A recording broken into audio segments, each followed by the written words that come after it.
So let's talk about Ghost Ship, which is celebrating its 20th anniversary this year. And is it really that bad after 20 years? Well, let's just get through this review and you shall see. Big D's Entertainment Rankings and Reviews.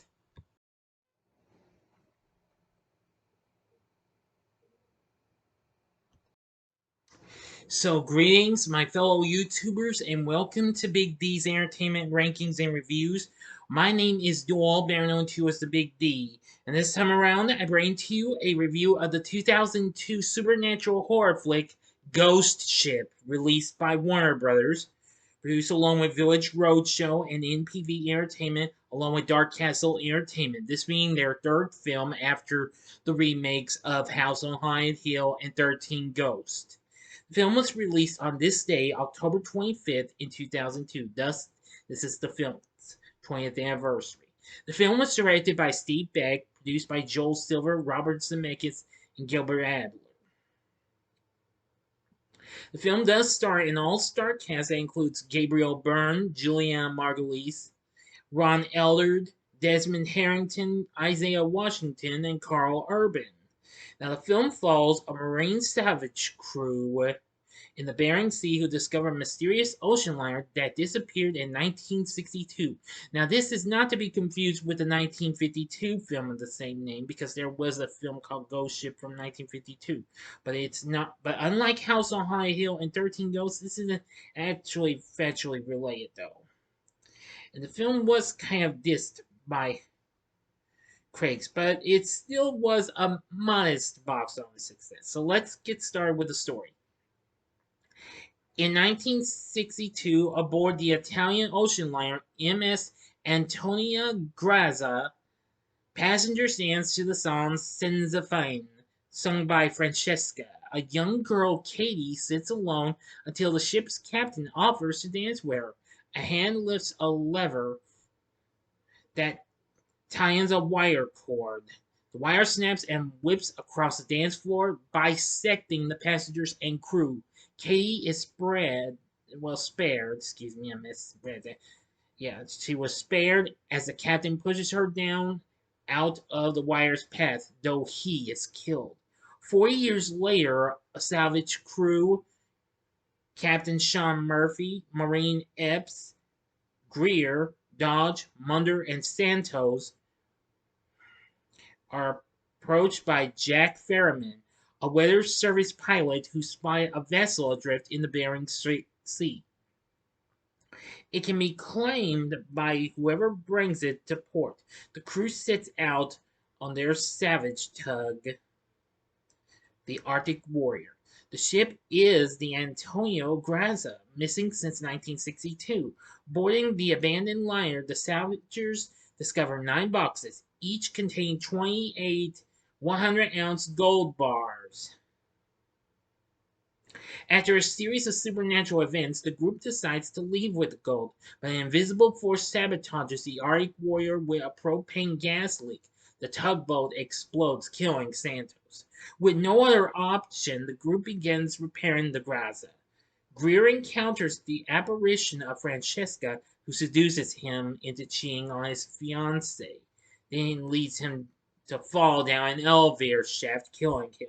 Murphy enters the captain's cabin and encounters the ghost of the captain, and he explains that they recovered the gold from a sinking cruise ship, the Lorelei, along with a sole survivor. Murphy is shown a picture of the survivor, whom he recognizes.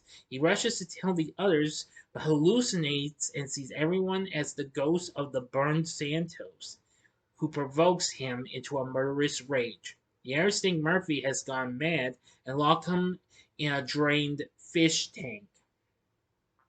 Epps later finds him drowned as an invisible force has opened a valve, filling the tank with water. Epps meets Katie's ghost, who reveals what happened on the Grazia.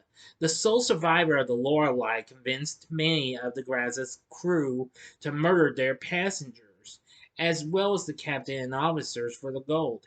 After murdering the passengers, the crew turned on each other. Francesca killed the officer who survived. The mastermind behind the massacre killed Francesca by releasing a hook which slashed her neck. He then branded her palm with a hook-shaped symbol using only his hands. The man is revealed as Jack Ferriman, the demonic spirit of a deceased sinner tasked with provoking people to sin, then killing them and bringing their souls to hell. Epps deduces that Ferriman lured the salvage team to the Graza to repair it and decides to sink it to thwart his plan. Munder is crushed to death under the ship's gears while scuba diving in the flooded engine room. Epps tells Dodge to keep Jack on the ship's bridge while she sets explosives. Ferriman taunts Dodge, mocking him as a coward for never acting on his feelings for Epps, then charges him. Dodge shoots Ferriman with a shotgun and believes Ferriman to be dead. Now for the ending. You know the procedure. You have 5 seconds to stop this video. Go to the description box below. Fast forward to the time below. If you've seen the movie already, please continue.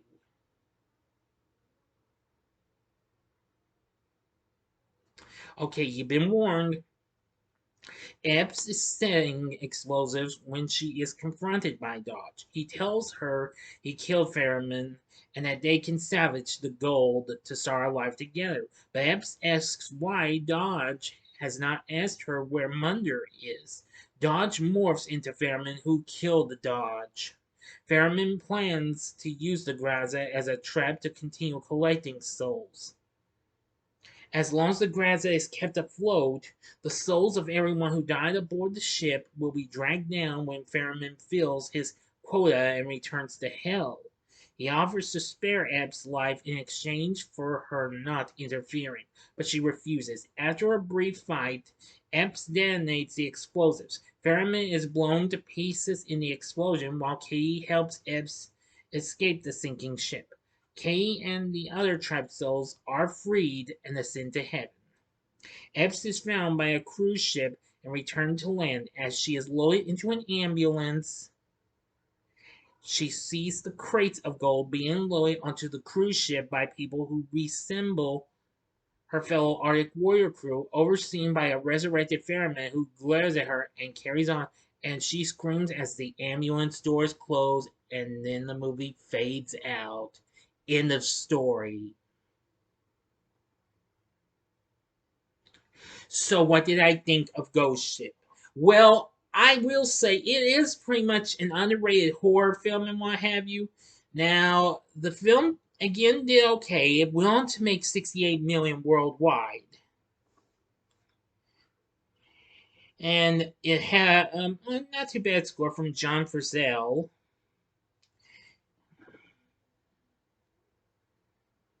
And while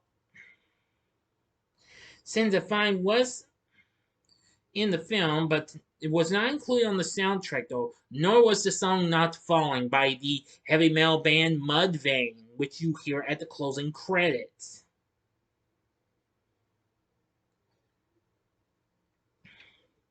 Now, if you saw in the intro, that was a little bit of a brief rectangular showing of the poster, because the poster for this film is similar to that of the 1980 film known as Death Ship. Never saw it, but I've heard of it though. Anyway, it has also been released on physical media and on Blu-ray by Shout Factory under their Scream Factory label. But anyway, let me get back to what I was saying, because I'm getting ahead of myself. Now,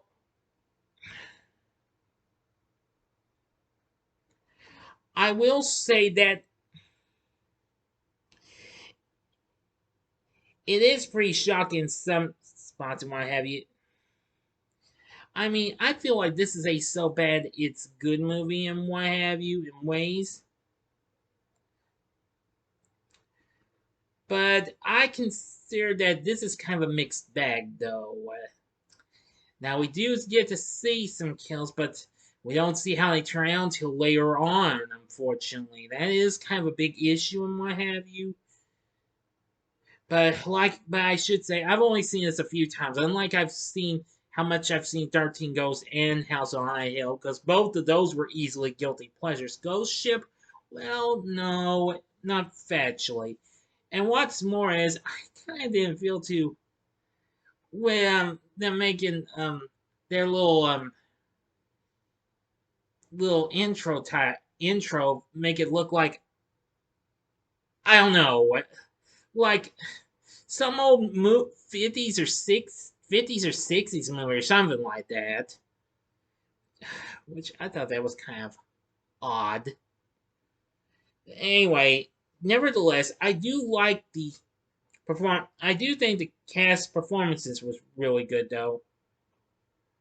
There was Gabriel Byrne playing Sean, Julianna Margulies plays Epps, Ron Eldard played Dodge, Desmond Harrington played Ferriman, Isaiah Washington played Greer, Alex Demetriades played Santos, and Karl Urban played Munder.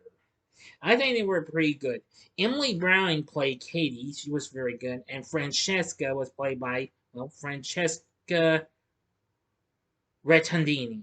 I hope I pronounced it. If I didn't, I do apologize. And her singing voice was by Monica Mancini, who I thought so. She is the daughter of the late great Henry Mancini. That's right. You heard me correctly. So you'll know the cast performances weren't too bad.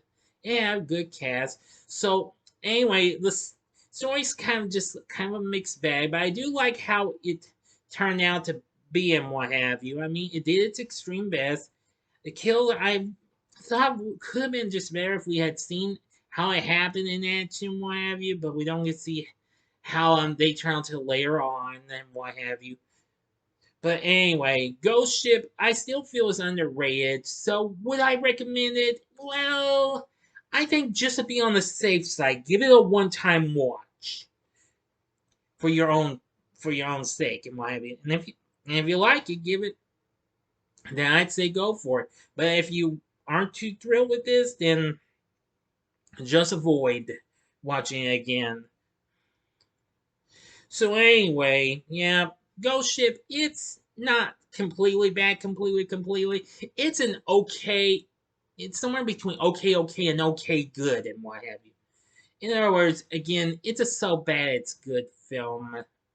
So anyway, what are your thoughts on Ghost Ship? Let me know in the comments section below. If you like this video, click the like button, subscribe, and be a part of the Big D Nation. And join me next time when I bring to you my review of Dario Argento presents Demons. That's right. And then also that same day you will get my review of Dario Argento's Inferno.